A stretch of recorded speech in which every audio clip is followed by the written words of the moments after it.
New this morning, DC Fire and EMS say crews recovered the body of a man seen falling off a boat at the District Yacht Club. Yeah, DC News Now was on the scene as crews searched for the missing man for hours, and that is where we find our Haley Milan this morning. So Haley, there was a witness who saw this all happen. What did they see?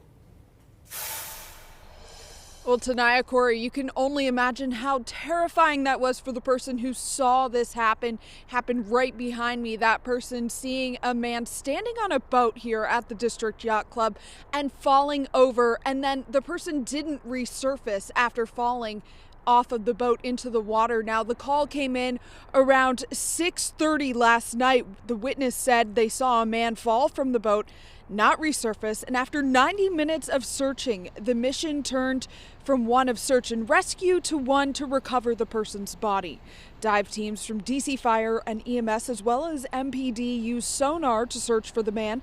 Maryland State Police searched from overhead in a helicopter using a light. It was dark, conditions were difficult. Take a listen to what DC Fire's Vito Maglio said about the search. It is dark, the water, the limited visibility in the water. The divers are well trained, they're experts at what they do, so they know how to operate in those conditions, and we've lit up the area as much as possible.